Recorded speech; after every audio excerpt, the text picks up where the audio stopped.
celui qui persévérera jusqu'à la fin sera sauvé. Luc 23, 26-49. Comme ils l'emmenaient, ils prirent un certain Simon de Cyrène, qui revenait des champs, et ils le chargèrent de la croix, pour qu'il la porte derrière Jésus. Il était suivi d'une grande multitude des gens du peuple, et de femmes qui se frappaient la poitrine et se lamentaient sur lui.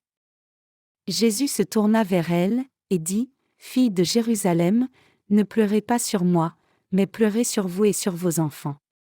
Car voici, des jours viendront où l'on dira, heureuses les stériles, heureuses les entrailles qui n'ont point enfanté, et les mamelles qui n'ont point allaité. Alors ils se mettront à dire aux montagnes, tombez sur nous.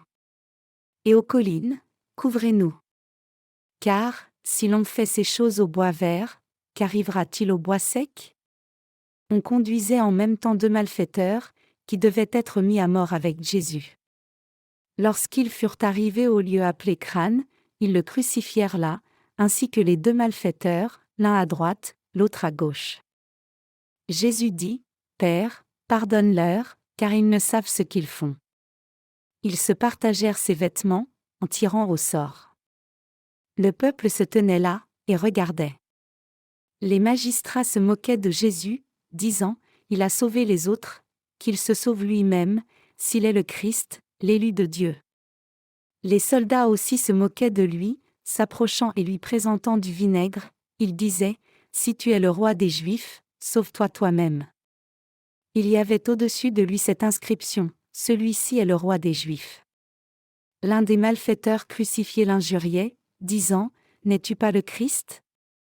Sauve-toi toi-même, et sauve-nous. » Mais l'autre le reprenait, et disait, « Ne crains-tu pas Dieu, toi qui subis la même condamnation?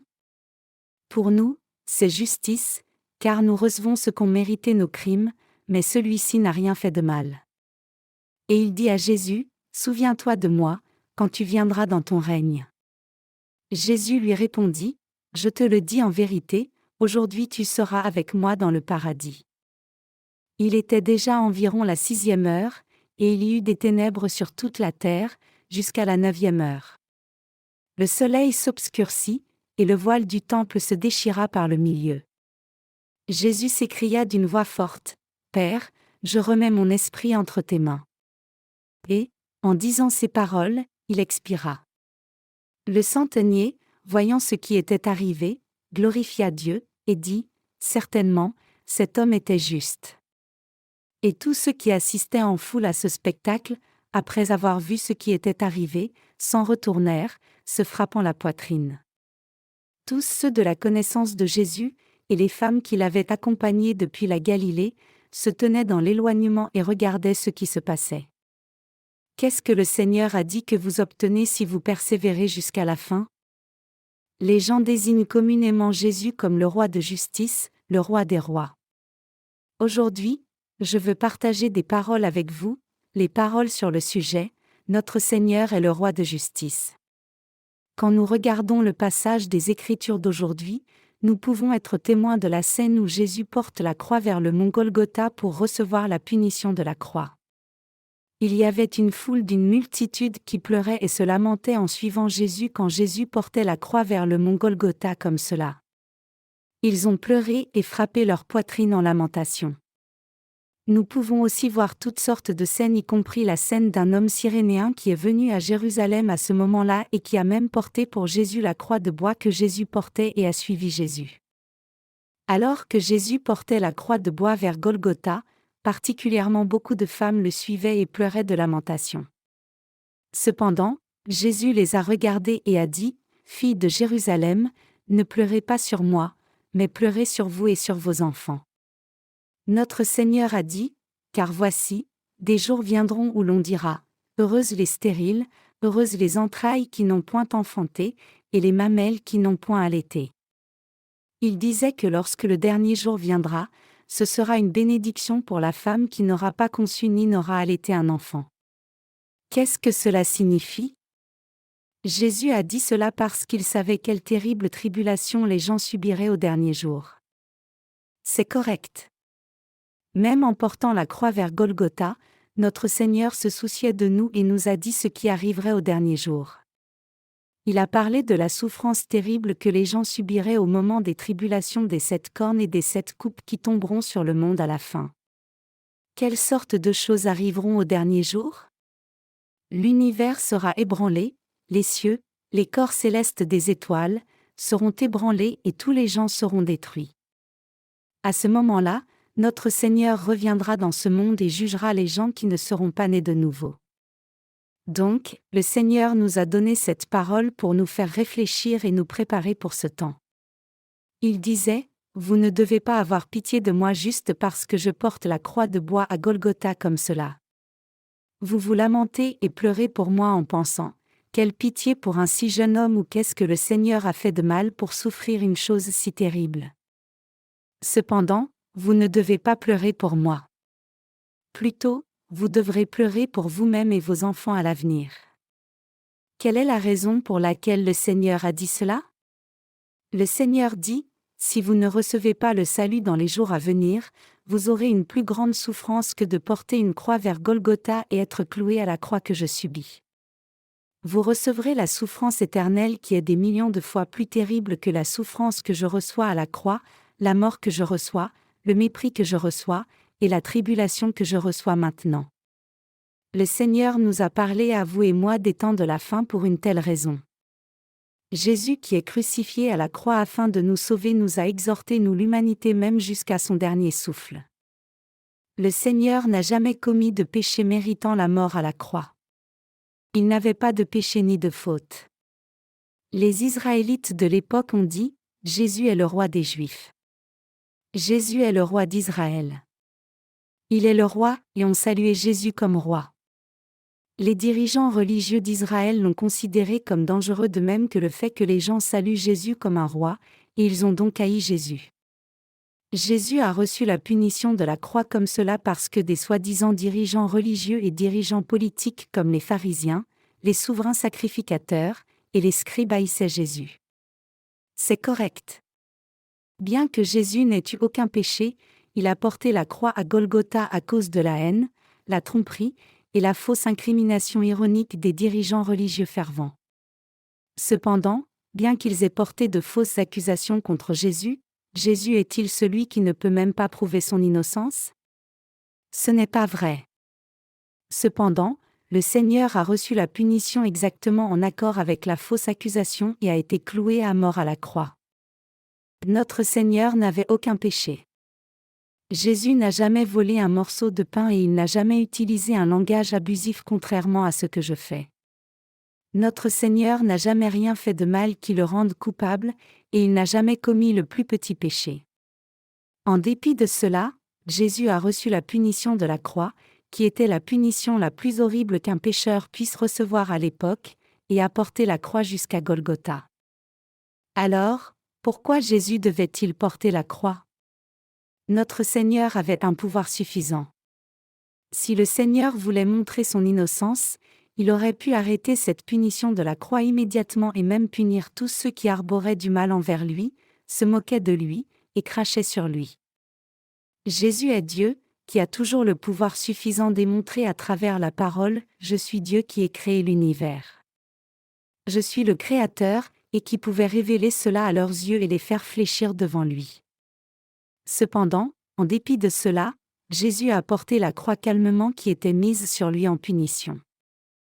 Jésus n'a rien fait de mal et il avait le pouvoir de rejeter la punition injuste, mais il a porté cette souffrance de la part des gens qui n'avaient aucun pouvoir. Bien sûr, nous savons et croyons que le Seigneur a clairement fait cela pour vous et moi. Donc, nous appelons le Seigneur, qui a subi un tel sacrifice pour nous sauver, le roi de justice, ou le roi de l'œuvre juste et l'amour. Peu importe combien une personne est vertueuse dans ce monde, il n'y a personne qui puisse juste s'asseoir et accepter la souffrance s'il recevait une persécution injuste même s'il n'avait rien fait de mal. Même si quelqu'un recevait une souffrance injuste, la personne ne supporterait jamais la souffrance si elle avait du pouvoir. Réfléchissez un moment. Si quelqu'un faisait une fausse accusation contre moi et me nuisait d'une façon bien que je n'ai rien fait de mal du tout, une personnalité enflammée comme une fournaise monterait contre la personne qui m'aurait nui et j'insisterais sur mon innocence. Je dirais, Je n'ai rien fait de ce dont tu m'accuses. Je ne te pardonnerai pas d'avoir diffusé de fausses rumeurs et incriminations, et de m'avoir nui. Je te ferai payer le prix approprié pour cela. Je mettrai tout au clair et informerai tout le monde que je n'aurais rien fait de mal et qu'il n'y aurait pas eu de raison qu'on me nuise comme cela. De plus, j'écraserai toute la persécution et la critique injuste à mon sujet et restaurerai mon ego en démontrant mon innocence. Je veux dire qu'il n'y a personne qui resterait juste là et recevrait la fausse accusation sans rien dire, peu importe qu'une personne n'ait aucun pouvoir du tout. Bien sûr, il y a des gens dans le monde qui abandonneraient leur vie pour de bonnes causes. Regardez Socrate, un grand philosophe dont les gens du monde ont une haute opinion. Il a bu du poison pour montrer à tous les gens l'importance d'obéir à la loi. Il est mort pour un credo philosophique qui dit « Une loi est une loi, aussi indésirable soit-elle ». Cependant, quelle est la raison absolue pour laquelle il est mort comme cela ? Il est mort comme cela parce que c'était une personne qui n'avait d'autre moyen de démontrer sa justice en dehors de celui-ci. Même parmi les gens ordinaires, il y a des gens qui sautent dans le feu pour sauver des gens et finissent par être écrasés par un toit qui s'écroule à cause du feu, et il y a des gens qui sautent dans l'eau pour sauver une personne qui se noie et qui se noient eux-mêmes dans cette eau après avoir sauvé la personne parce qu'elle n'avait pas assez de force pour se sauver elle-même. Les gens du monde les appellent saints et essaient de se rappeler de leur esprit de sacrifice. Cependant, ces gens ne sont pas morts parce qu'ils ont dû montrer leur justice en se sacrifiant. Ils sont morts parce qu'ils manquaient de pouvoir pour se sauver eux-mêmes après avoir sauvé d'autres gens. Bien sûr, ce sont vraiment des gens droits. Le choix de sauver quelqu'un d'autre est vraiment juste et droit. Cependant, que leurs actes soient de bonnes choses à faire ou justes, une chose qui est claire, c'est qu'ils sont morts parce qu'ils n'avaient pas le pouvoir de sauver leur propre vie à ce moment-là. Quelle signification cela aurait-il eu si Socrate avait bu du poison pour prouver sa justice s'il ne pouvait pas revenir à la vie ? Ils ne seraient jamais morts s'ils avaient le pouvoir de prendre le toit tombé et le mettre de côté pour sauver d'autres gens comme Superman. Il y a quelque chose qui rend Jésus différent des gens qui se sacrifient pour de bonnes causes, et c'est que Jésus est le Dieu omnipotent. Notre Jésus est-il quelqu'un qui souffrait un traitement injuste de quiconque parce qu'il n'aurait pas eu de puissance ? La raison pour laquelle le Seigneur a reçu la souffrance de la croix calmement, en dépit de cela, est qu'il a pris tous les péchés de l'humanité au Jourdain à travers le baptême que Jean-Baptiste lui a donné.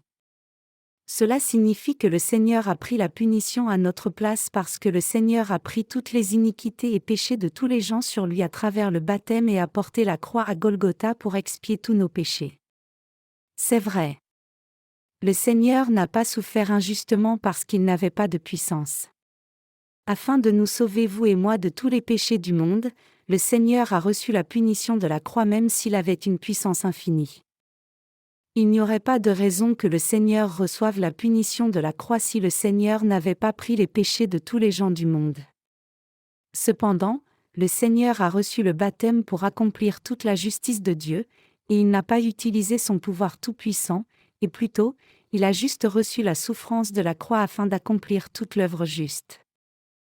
Nous pouvons considérer la punition de la croix comme acquise parce que nous croyons exactement au fait que notre Seigneur ait pris tous les péchés du monde sur lui en recevant le baptême et qu'il a reçu la punition de la croix pour notre salut. Cependant, supposons que nous soyons à la place de Jésus-Christ. Si nous supposons que vous ou moi soyons Jésus, serions-nous en mesure de supporter une telle punition sans résistance si nous devions souffrir une telle souffrance injuste que Jésus ? Serions-nous réellement en mesure de supporter toute la souffrance et cruauté même si nous devions sauver toute l'humanité à travers cette punition ? Nous aurions probablement essayé d'échapper à un tel sort. Et nous aurions, donc, insisté seulement sur notre innocence et essayé de nous défaire de cette incrimination injuste. Nous aurions essayé de nous défaire de la fausse accusation directement et de prouver notre innocence, et essayer d'échapper à la punition si nous avions une puissance suffisante. Nous expérimentons occasionnellement beaucoup de difficultés en vivant dans ce monde. Par moments nous souffrons de difficultés pour l'Évangile et à cause de l'Évangile, mais il y a aussi des moments où nous souffrons des difficultés injustes ou de l'ignorance de ceux qui ne sont pas nés de nouveau. Comment nous sentons-nous dans des moments comme cela? Ne sentons-nous pas comme si un feu brûlait dans nos cœurs? Des bombes de la taille d'une montagne se trouvent dans notre cœur et sont prêtes à exploser à tout moment, puis nous pouvons les voir exploser d'un seul coup quand quelqu'un y touche seulement, et personne ne peut éviter l'explosion parce que cela explose si vite simultanément.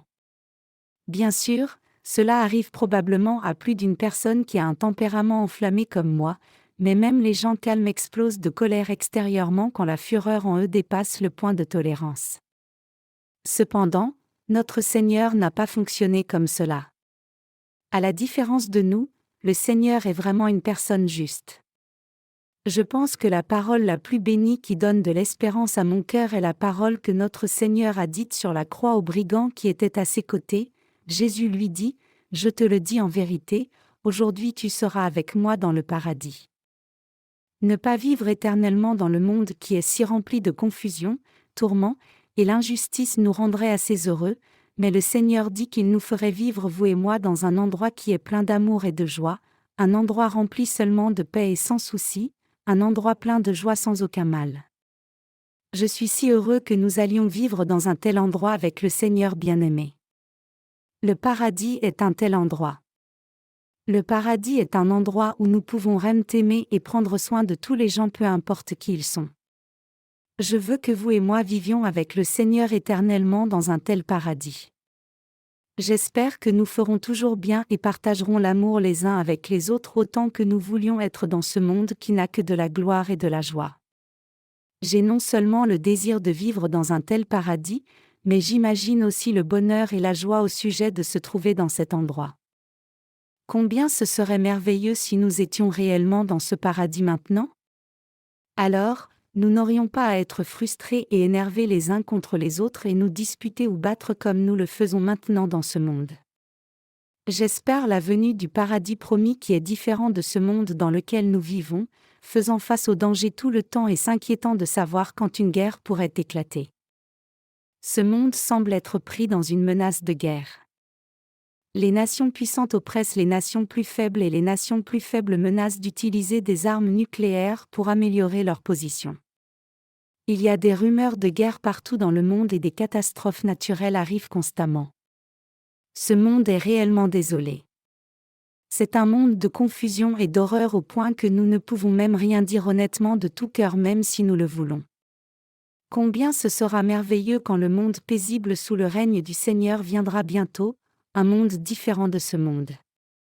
Je suis si heureux quand je pense au fait que nous qui sommes nés de nouveau vivons dans un monde si merveilleux à l'avenir. Je suis vraiment reconnaissant au Seigneur pour le fait que nous vivrons tous dans un tel paradis à l'avenir. Malgré cela, ce monde est trop confus et complexe. Faire l'œuvre juste est aussi complexe et difficile. Il y a trop d'ennemis. Les gens comme ceux qui se sont opposés à Jésus-Christ à l'époque existent toujours en notre temps. À l'époque, c'étaient des gens qui ont livré Jésus pour être crucifié à la croix, et il y a des gens qui ont personnellement cloué Jésus à la croix et l'ont tué en le perçant avec une lance, et il y a des gens qui ont suivi Jésus sur le chemin de la croix jusqu'à Golgotha et se sont moqués de lui. L'un des deux brigands qui étaient attachés à la croix de chaque côté de Jésus a dit à Jésus, « N'es-tu pas le Christ? Sauve-toi toi-même, et sauve-nous. » Et s'est moqué de Jésus avec les autres qui crachaient sur lui. Ceux qui combattaient l'Évangile comme cela répètent encore les mêmes choses dans ce monde maintenant. Ce monde est réellement un monde qui est plein de guerres, de catastrophes naturelles, et de gens méchants, un monde plein d'injustice plutôt que de justice. Il semble si naturel pour nous de réellement attendre le paradis dirigé par le Seigneur pendant que nous vivons dans ce monde, le paradis dont le Seigneur a parlé à la croix à un criminel, « Je te le dis en vérité, aujourd'hui tu seras avec moi dans le paradis. » Le paradis que notre Seigneur a promis, c'est-à-dire le royaume du Seigneur, est plein des meilleures choses comme l'amour, la joie, la bonté, la paix et la maîtrise de soi. Le paradis est rempli de justice, bienveillance et de joie, et le mal n'y existe pas. Il n'y a que la justice. Quand je pense au fait que le royaume du Seigneur soit plein de bonté, je veux juste y aller aussi vite que possible. J'espère vraiment que nous allions tous là-bas rapidement. Le Seigneur est réellement le roi de justice. Donc, le Seigneur a reçu la punition de la croix afin d'expier tous nos péchés même s'il n'avait jamais commis aucun péché. Le Seigneur a reçu le baptême pour tous les gens de par le monde entier et a pris le fardeau de la condamnation sur lui en portant la croix. Le Seigneur a-t-il reçu la punition de la croix parce qu'il n'avait pas assez de puissance? Non, Jésus avait le pouvoir de se démontrer et de vaincre l'incrimination injuste parce qu'il était le Dieu Tout-Puissant, mais il n'a pas utilisé cette puissance et il n'a pas brisé le roseau courbé, plutôt, il a pris tous nos péchés sur lui jusqu'à ce qu'il satisfasse la justice pour la victoire. C'est correct. Le Seigneur a reçu le jugement de la croix pour nos péchés et a reçu la souffrance horrible. Et il est devenu notre vrai sauveur en étant ressuscité d'entre les morts. C'est pour cela que le Seigneur est le roi de justice pour vous et moi. Il n'y a réellement personne ni aucune créature qui ait fait une œuvre plus juste que notre Seigneur. Il n'y a rien qui soit aussi juste que Jésus. Qui prendrait la persécution horrible même s'il avait le pouvoir? Qui ferait une telle chose? Qui sur terre recevrait une telle persécution des gens alors qu'il serait un roi puissant? Quel roi permettrait une telle chose? Quel dirigeant abandonnerait son autorité royale et descendrait de son trône même s'il avait assez de puissance? Plutôt, historiquement, plus les rois du monde avaient de puissance, plus ils tenaient à leur puissance royale et autorité, et oppressaient et persécutaient les gens pour maintenir leur pouvoir. Cependant, le Seigneur est différent. Même si le Seigneur avait une grande puissance, il n'a pas utilisé l'autorité et s'est plutôt abandonné lui-même comme propitiation pour toute l'humanité, pour la justice, pour vous et moi. Cela signifie qu'il a abandonné son corps entièrement et nous a sauvés vous et moi par son baptême et le sang.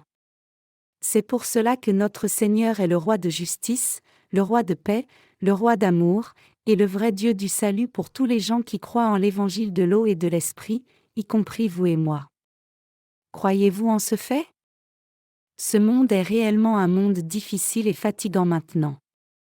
Une obscurité terrible couvre toute la terre et toutes choses de l'univers attendent le jour de la venue du Seigneur.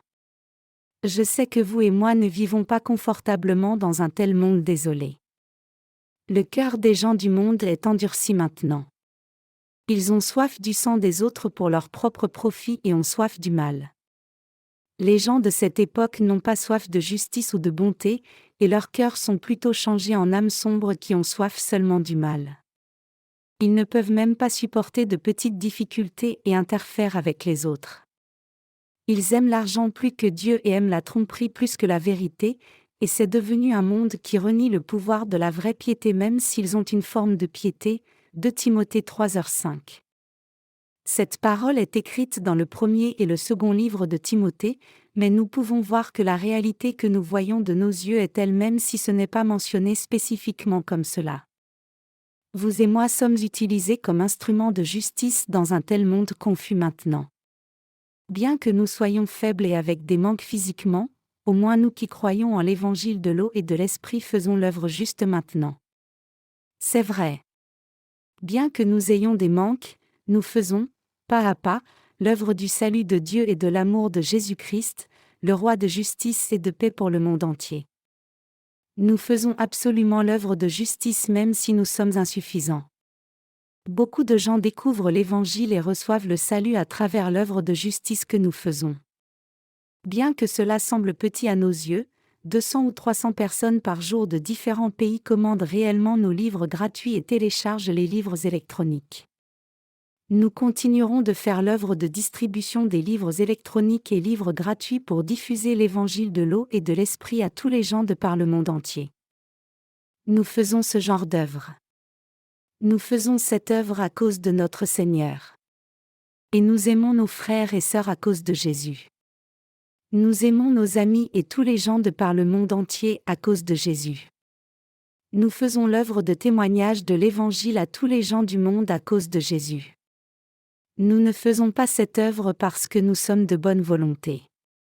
Plutôt, nous nous donnons comme instrument de justice dans la présence du Seigneur avec foi même si nous sommes faibles parce que Jésus est le roi de justice et parce qu'il nous revêt de justice et nous donne son amour et la paix. L'Évangile est diffusé de par le monde entier à travers le ministère sur Internet et le ministère de littérature que nous accomplissons. 600 personnes de par le monde recevaient et lisaient les livres électroniques chaque jour, cela reviendrait à 3000 personnes qui reçoivent et lisent nos livres chaque mois. Et cela ferait 36 000 personnes par an. Si chacune de ces personnes recevait l'évangile de l'eau et de l'esprit correctement, alors elles auraient déjà reçu le salut. Si chaque croyant né de nouveau partage l'évangile à une autre personne chaque mois, alors, cela ferait environ 100 millions de personnes l'année suivante. Alors, l'évangile serait prêché à environ 2 milliards de gens en 2 ans. C'est une époque où l'évangile se diffuse rapidement comme cela. L'évangile est prêché maintenant même à travers notre consécration. Cependant, en proportion à la prédication de l'évangile, notre vie devient encore plus épuisante. Comme le dit le Seigneur, tous ceux qui désirent vivre pieusement en Christ Jésus subiront la persécution. Peu de gens veulent recevoir cette justice et faire l'acte juste avec nous-mêmes si nous voulons vraiment partager la justice du Seigneur avec tous. Certaines personnes disent qu'elles ont reçu la rémission des péchés après avoir cru en l'évangile de l'eau et de l'esprit, et elles disent qu'elles veulent faire l'œuvre de l'évangile avec nous. Mais elles demandent de l'argent pour leur service en un rien de temps. Je ne sais pas s'ils aiment l'argent plus que Jésus, mais il y a beaucoup de gens qui ont juste demandé de l'argent sans aucun intérêt pour la prédication de l'Évangile. Bien que nous ayons des manques, nous voulons servir le Seigneur et prêcher cet Évangile. C'est notre but. Cependant, le cœur des autres gens est très différent du nôtre. Par moments, donc, notre amour envers les gens du monde se refroidit. Cela signifie que notre amour pour les gens se refroidira comme le dit le Seigneur, et, parce que l'iniquité se sera accrue, la charité du plus grand nombre se refroidira. Matthieu 24h12. Notre cœur de bonne volonté diminue beaucoup quand nous regardons les gens qui font des actes impurs et essaient juste de remplir leurs poches sous prétexte de la justice de Dieu, quand nous regardons les gens qui ne s'intéressent qu'aux choses matérielles au lieu de faire l'œuvre juste. Nos cœurs qui regardent de telles choses meurent constamment. En tant que roi de justice, notre Seigneur nous a donné la justice de Dieu. Bien que nous ayons beaucoup de manques, nous pouvons faire l'œuvre juste qui conduit beaucoup de gens à la justice parce que le Seigneur nous a donné sa justice. Nous désirons mener la vie de justice dans ce monde même si nous sommes insuffisants parce que Jésus a pris tous nos péchés sur lui à travers le baptême, est mort à la croix, et nous a sauvés en ressuscitant d'entre les morts. Donc je veux prêcher l'évangile de justice. Voulez-vous aussi le faire? Ces jours-ci, de nouveaux livres en anglais, de nouveaux livres en coréen, ainsi que de nouvelles éditions en différentes langues sont publiées continuellement. Quand ces livres sont livrés à notre Église, amenez-les chez vous et lisez-les aussi souvent que vous le pouvez. Mettez-les sur votre bibliothèque et lisez-les tout le temps. Ces livres sont réellement précieux pour votre âme et la mienne. La plupart des chrétiens sont trompés par le malin, c'est-à-dire Satan le diable, maintenant. Ils murmurent « la la la la » et disent qu'ils parlent en langue, et ils tapent des mains, tournent sur eux-mêmes, pleurent et crient, et hurlent, ils comprennent de tels comportements étranges comme l'œuvre du Saint-Esprit. Pourquoi en est-il ainsi? C'est parce que Satan le diable, le trompeur, a trompé les gens de la sorte. Les livres que nous publions maintenant parlent de la façon dont Satan le diable nous détourne de ce qu'est la vérité, et comment nous naissons de nouveau par l'eau et l'esprit. Nous n'avons rien de juste du tout dans notre chair. Cependant, nous pouvons faire l'œuvre juste par la foi qui croit au Seigneur. Donc, assemblons nos forces et faisons l'œuvre du Seigneur même si nous avons des manques. Quand nous ramassons des lucioles et les mettons dans une bouteille, elles illuminent autant qu'une bougie. Ainsi, bien que notre foi individuelle soit petite par elle-même, je crois qu'elle sera suffisante pour éclairer le monde entier si nous unissons notre foi, ensemble, en un même endroit comme cela. Le monde est si chaotique et sombre maintenant. Je crois que beaucoup de gens vont reconnaître la lumière et la suivre dans ce monde sombre même si la lumière de chacun est une petite lumière. Je crois que beaucoup de gens de par le monde entier découvriront notre lumière et rencontreront le Seigneur. Croyez-vous aussi cela? Vivons avec une telle foi. Réellement, nous n'avons rien de juste dans notre corps physique, mais nous pouvons faire des actes justes et vivre de façon juste par le Saint-Esprit parce que le Saint-Esprit demeure dans nos cœurs. Vivons de façon juste comme cela jusqu'au jour de la venue du Seigneur. Faisons l'œuvre juste jusqu'à la fin et prêchons l'Évangile jusqu'au bout du monde pour que tous les gens du monde puissent entendre l'Évangile et recevoir la vie éternelle après avoir rencontré le Seigneur. Faisons l'œuvre juste pour qu'ils puissent recevoir la rémission des péchés dans leur cœur pour que et nous tous, puissions réellement rencontrer le Seigneur sans aucune honte quand le Seigneur reviendra dans ce monde. Comme le Seigneur l'a dit à l'un des brigands, « Tu seras avec moi dans le paradis », nous devons prêcher la bonne nouvelle qui dit que quiconque croit au Seigneur entrera au paradis, le royaume du Seigneur, même si personne n'a de justice dans sa propre chair. Faisons l'œuvre juste comme cela et allons vers le Seigneur. Même si notre chair a trop de manques, la vie qui croit en la justice de Dieu est la vie juste. Ce monde est si terrible et injuste que les gens n'aiment pas faire l'œuvre juste. Ils considèrent une personne qui pratique la justice comme un insensé ou un idiot. Nous vivons dans une période où la justice de Dieu a entièrement été perdue, nous vivons dans le monde où les gens sont étrangers à ceux qui sont nés de nouveau et servent la justice de Dieu par la foi. Cependant, nous devons mener une vie digne des disciples du Seigneur, le roi de justice, même au milieu d'un tel monde. Nous devons faire l'œuvre juste et mener une vie qui témoigne de la justice de Christ de par le monde entier même si nous avons des manquements. Je veux dire que nous devons vivre avec foi puis aller vers le Seigneur. Il y a encore tant de gens de par le monde tout entier qui sont dans les liens du péché et meurent à cause des péchés parce qu'ils ne connaissent pas la justice de Christ. Nous devons savoir clairement qu'il y a beaucoup de gens qui meurent de l'oppression du diable. Il y a réellement tant de gens comme cela. Il y a tant de gens comme cela de par tous les continents du monde entier, en Afrique, Europe, Amérique et Asie. Nous sommes des gens qui avons tant de travail à faire parce que beaucoup de gens sont trompés par Satan le diable comme cela. Notre Seigneur est le roi de justice et il demeure dans nos cœurs comme un roi maintenant même. Le Seigneur vit toujours dans nos cœurs comme le roi de justice. Donc, vous et moi ne pouvons que devenir ses serviteurs. Nous ne pouvons que faire l'œuvre juste, l'œuvre droite. Prêcher l'évangile de l'eau et de l'esprit de par le monde entier est l'œuvre juste pour nous. Nous devons mener la vie qui prêche l'évangile comme porteurs de l'évangile pour que les gens qui n'ont autrement aucune chance de connaître l'évangile de l'eau et de l'esprit puissent connaître l'évangile. Nous sommes des gens dont le sort est déterminé par Jésus pour mener une telle vie. Dieu nous a appelés à mener une telle vie. Nous avons au moins reçu la rémission des péchés, mais il y a tant de gens qui ne connaissent même pas l'existence de cet évangile. Il y a des milliards de gens sur la terre qui ne savent pas que le Seigneur a expié tous leurs péchés, que le Seigneur a pris tous leurs péchés sur lui à travers son baptême. Nous devons toujours nous rappeler cela et avoir la foi dans nos cœurs comme les justes qui supportent et résistent aux problèmes difficiles pour la prédication de l'Évangile.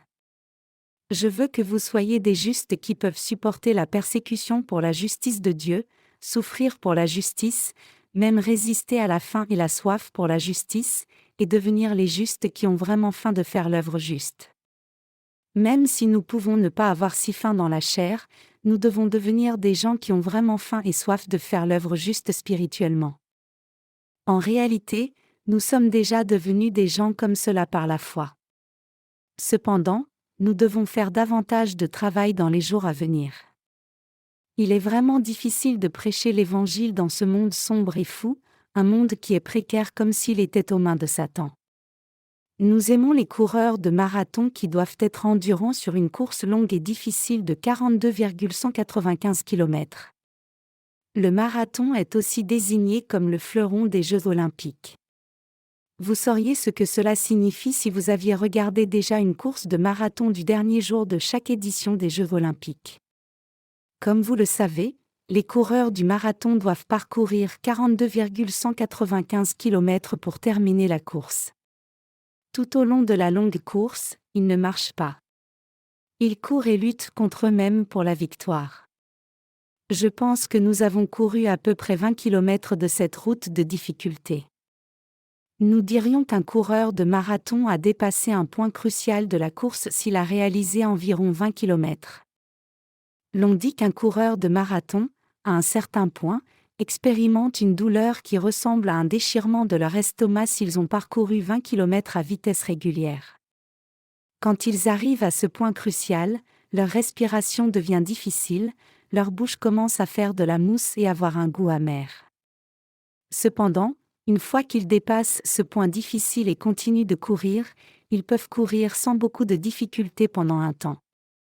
Vous avez probablement surmonté aussi de tels points cruciaux une fois ou deux jusqu'à présent dans votre service pour le Seigneur.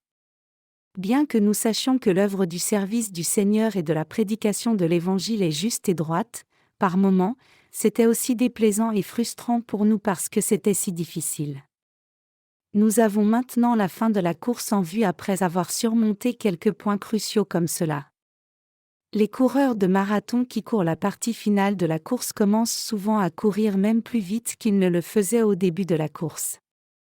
Ils courent en utilisant toute leur force avec la victoire en vue.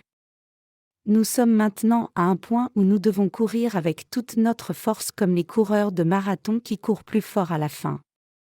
Le concurrent qui s'entraîne lui-même sans cesse tout au long de l'année pour un seul marathon peut surmonter par conséquent les limites de sa chair et porter la couronne de laurier. Notre service du Seigneur et la prédication de l'Évangile sont comme cela. Nous surmontons nos manquements et faiblesses et donnons toute notre force pour la justice du Seigneur et accomplissons toutes les choses que nous devons accomplir dans ce monde insensé et injuste et arriverons finalement au pays du paradis où le Seigneur se trouve pour demeurer avec lui en paix. C'est l'œuvre que nous devons faire et c'est le paradis où la justice du Seigneur nous conduit.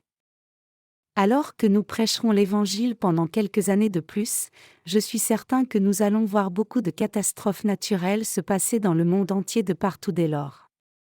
Il semble que le monde changera pour le mal en un instant comme cela. Je dis cela maintenant parce que je pense que nous devons faire le travail pendant que ce n'est pas si terrible maintenant. J'essaie de travailler très diligemment maintenant. Nous pourrons nous reposer après avoir fini toutes nos tâches, mais il est temps pour nous de travailler sans cesse maintenant. Nous serons en mesure de nous reposer quand nous finirons tout notre travail et arriverons à la fin de la course. Donc, nous devons travailler diligemment pendant qu'il n'y a pas trop de tourments dans le monde et que notre pays, la Corée du Sud, se classe à la première place quant à la distribution des connexions Internet au débit parmi les pays de l'OCDE. Alors, nous pouvons prêcher l'Évangile dans le monde entier avec les livres électroniques et les livres papier. Serons-nous vraiment en mesure de prêcher l'Évangile à un moment où il y aura de grandes inondations et glissements de terrain? Serons-nous en mesure de continuer l'œuvre de prédication de l'Évangile dans un pays où des tempêtes de neige et de vent feront mourir les gens de froid à cause des températures mortelles? Non. Comment pourrions-nous prêcher l'Évangile si trop de neige venait et que nous soyons au milieu d'une catastrophe? Qui penserait à écouter l'Évangile dans un temps pareil, et qui s'assiérait alors devant son ordinateur pour télécharger les livres électroniques et qui serait intéressé par l'œuvre spirituelle? Donc, je pense que nous devons prêcher l'Évangile pendant que nous avons une telle sagesse, pendant que c'est confortable physiquement et que les gens peuvent penser aux choses spirituelles. Je pense que nous devons faire une telle œuvre maintenant. Chaque moment est si précieux et nous devons prêcher l'Évangile aussi rapidement que possible maintenant.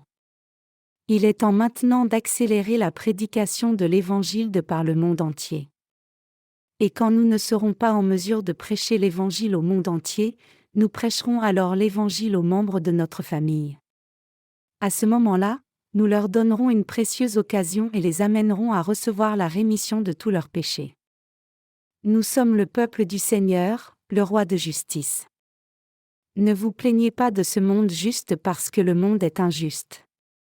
Particulièrement en des temps comme cela, courons ensemble sur la voie de la justice qui nous est donnée, sur la voie de l'Évangile.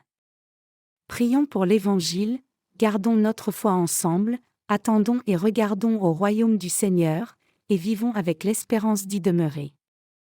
Vous ne devez pas penser que vous vivrez pendant des dizaines de milliers d'années dans ce monde. Le Seigneur a dit, « Heureuses les stériles, heureuses les entrailles qui n'ont point enfanté, et les mamelles qui n'ont point allaité. » C'est parce que les montagnes seront balayées et toutes sortes de catastrophes terribles couvriront le monde entier alors que du feu tombera, et les tremblements de terre frapperont. Les étoiles des cieux sombres de la galaxie de la Voie lactée tomberont sur la terre. Quand nous regardons le livre de l'Apocalypse, il est dit que les étoiles tomberont sur la terre. Le Seigneur a dit qu'un baroblique 3 des étoiles tomberont dans l'océan en un seul jour et que les poissons mourront. Il est aussi écrit, « Et il tomba du ciel une grande étoile ardente comme un flambeau, et elle tomba sur le tiers des fleuves et sur les sources des eaux. » Le nom de cette étoile est Absinthe, et le tiers des eaux fut changé en absinthe, et beaucoup d'hommes moururent par les eaux, parce qu'elles étaient devenues amères. Apocalypse 8, 10-11. Je sais que Dieu nous le dit à vous et moi à l'avance parce que des catastrophes remarquables vont arriver sous nos yeux. Chers saints, le Seigneur est vraiment le roi de justice. Il n'y a personne sur terre qui soit plus juste que notre Seigneur. Il n'y a pas de Dieu comme notre Dieu et personne parmi les humains n'est comme lui. Qui n'utiliserait pas le pouvoir s'il avait un grand pouvoir et se sacrifierait plutôt lui-même pour les gens qu'il aurait créés, donnerait aux gens l'amour qui les sauve de la mort et de la condamnation, et les conduirait au paradis du royaume éternel? Seul le Seigneur est comme cela. Le Seigneur est notre Sauveur qui nous a sauvés, vous et moi. Pour nous, il n'y a réellement que le Seigneur. Nous avons reçu le salut et la vie éternelle à travers le Seigneur seul. Il est écrit dans la Bible, il était déjà environ la 6e heure, et il y eut des ténèbres sur toute la terre, jusqu'à la 9e heure. Le soleil s'obscurcit, et le voile du temple se déchira par le milieu. Jésus s'écria d'une voix forte, « Père, je remets mon esprit entre tes mains. » Et, en disant ces paroles, il expira. Ici, le voile du temple s'est déchira par le milieu quand Jésus-Christ est mort. Le voile du temple qui était parfaitement en état s'est soudainement déchiré. Pourquoi le voile du temple s'est-il déchiré? Le voile du temple s'est déchiré parce que Jésus est venu dans ce monde et a reçu le baptême et porté les péchés du monde à la croix pour que tout le monde puisse entrer dans le royaume de Dieu en croyant en Jésus-Christ. Réfléchissez à la fonction du temple. Le temple est l'endroit où les Israélites confessaient leurs péchés et recevaient la rémission des péchés par les sacrifices. Le voile du temple a été déchiré en deux. C'est parce que tous nos péchés ont été expiés et il n'y avait plus besoin que les gens reçoivent la rémission des péchés dans le temple grâce à la mort de Jésus à la croix. Cela signifie que Jésus a fait tomber le mur qui se tenait entre Dieu et nous en nous sauvant de tous les péchés de l'humanité par son baptême et le sang. De plus, cela signifie que Dieu nous a revêtus de la justice de Dieu et a fait de nous ses enfants. Combien le Seigneur, qui a fait cette œuvre merveilleuse et juste, est grand? Je veux vraiment que tous les gens du monde connaissent la justice que notre Seigneur a accomplie, comme disent les Écritures, certainement, cet homme était juste, Luc 23h47. Bien que nous ne puissions pas comparer notre Seigneur à des êtres humains, notre Seigneur est encore plus juste que les pompiers qui ont fait preuve de sacrifice de soir en sautant dans le feu pour sauver d'autres gens. Beaucoup de gens ont versé des larmes pour de tels pompiers et ont participé à des campagnes pour aider leurs familles et se souvenir d'eux par des fonds. Ils font des concerts de charité et font tout pour que leur sacrifice soit connu dans le monde. Cependant, ce n'est pas notre mission de faire connaître de tels gens. Plutôt, notre mission est de parler au monde entier de notre Seigneur et d'élever et louer le Seigneur éternellement. Nous devons prêcher au monde entier l'amour et le salut du Seigneur qui nous a sauvés de nos péchés en expiant tous nos péchés, le Seigneur qui n'a pas agi par son pouvoir même s'il a le pouvoir, mais qui s'est plutôt abaissé lui-même et nous a aimés d'un amour éternel. Je veux que vous et moi rencontrions le Seigneur après avoir vécu comme cela avec foi. Le temps dans ce monde n'est que comme une flèche en vol. Notre Seigneur viendra absolument dans peu de temps. Connaissez-vous ce fait? Plus le monde est précaire, plus nous devons vivre sagement pour aller contre Satan le diable avec foi. Quand des sentiments inconfortables viennent dans notre cœur et que Satan le diable attaque votre cœur, alors, ordonnez-lui en ces termes, « Je t'ordonne Satan le diable, au nom de Jésus-Christ, arrière de moi. » C'est alors seulement que Satan ne sera pas en mesure d'oppresser votre âme. Autrement, Satan oppressera votre âme parce que Satan est un être qui nous donne toujours de la peur dans le cœur et qui menace notre âme. Il n'y a qu'un moyen de vaincre toutes les peurs de Satan, le diable et les ennemis. Nous devons dire, au nom de Jésus-Christ, arrière de moi Satan le diable. Pourquoi en est-il ainsi? C'est parce que Jésus-Christ a vaincu Satan le diable et il ne peut rien faire dans la présence de Jésus-Christ. Donc, nous devons lui ordonner de partir au nom de Jésus-Christ comme cela. Nous devons vaincre Satan le diable avec le nom de Jésus-Christ et apporter l'amour de Jésus-Christ aux gens du monde en vainquant Satan le diable avec la foi qui croit au Seigneur. Nous devons prêcher au monde entier le salut que le Seigneur nous a donné en expiant tous les péchés parce qu'il a tant aimé le monde. Nous devons vivre par la foi puis nous tenir dans la présence de Dieu avec foi. Jusqu'alors, nous devons nous attacher à la justice du Seigneur, et regarder au paradis que le Seigneur nous a promis. Nous devons nous réjouir, surmonter les tribulations, et attendre le royaume de Dieu avec espoir. Comme le disent les Écritures, maintenant donc ces trois choses demeurent, la foi, l'espérance, la charité, l'amour, mais la plus grande de ces choses, c'est la charité, l'amour. Notre Seigneur nous traite avec amour comme cela et a fait de nous les enfants de Dieu. La conséquence de cet amour est l'espérance. Donc, nous devons regarder au royaume de Dieu avec de l'espérance dans nos cœurs. De plus, nous devons prêcher l'évangile du Seigneur avec une telle foi pendant que nous vivons dans ce monde. Dieu a expié tous nos péchés pour nous donner son royaume. Il nous a sauvés. Donc, nous devons espérer le royaume de Dieu quand nous vivons avec foi. Dans un avenir proche, nous rencontrerons le Seigneur. Vous et moi verrons de nos propres yeux toute la parole des Écritures s'accomplir réellement. Nous verrons certainement cette parole se réaliser parce que la parole est la vérité. Ce jour n'est pas loin. Cela ne signifie pas que nous serons juste assis sans rien faire. Plutôt, nous devons prêcher l'Évangile encore davantage et nous équiper avec foi, et nous devons nous équiper de la parole et vivre avec espérance pour entrer dans le royaume du Seigneur. Alors que nous regardons le monde qui s'écroule, nous ne devons pas être découragés dans la dépression et nous devons rejeter nos pensées tristes en ordonnant, au nom de Jésus, arrière de moi Satan. Nous devons espérer le royaume de Dieu que le Seigneur nous donne comme cela et attendre avec foi l'espérance de vivre dans ce royaume qui est plein de justice et d'amour dans la joie. Vous comprenez? Nous tous qui sommes nés de nouveau par l'eau et l'esprit, vivons avec cette foi. Rencontrons le Seigneur après avoir vécu avec foi. Nous devons persévérer juste un peu plus longtemps. Cela ne sera pas long. Peut-être que c'est pour cela que c'est plus difficile. Mais quoi qu'il en soit, supportons un peu plus longtemps, faisant l'œuvre de l'Évangile. Nous devons accomplir la mission de prédication de l'Évangile de toute notre force. Nous pourrions prendre beaucoup de repos et nous réjouir s'il y avait beaucoup d'autres gens en dehors de nous qui faisaient cette œuvre. Cependant, il y aura très peu de gens qui voudront faire cette œuvre à nos côtés. En effet, il n'y a personne qui fasse l'œuvre du Seigneur en dehors de nous, peu importe combien je recherche, même si je regarde partout dans le monde entier. C'est correct. Il n'y a personne qui fasse l'œuvre de l'Évangile en dehors de nous. Le Seigneur nous a donné la plus grande bénédiction et nous a aussi confié la plus grande œuvre. Et il a une grande attente envers nous et nous donne le plus grand don. Bien que nos épaules soient lourdes, nous pouvons tout faire avec foi si nous le faisons avec le Seigneur.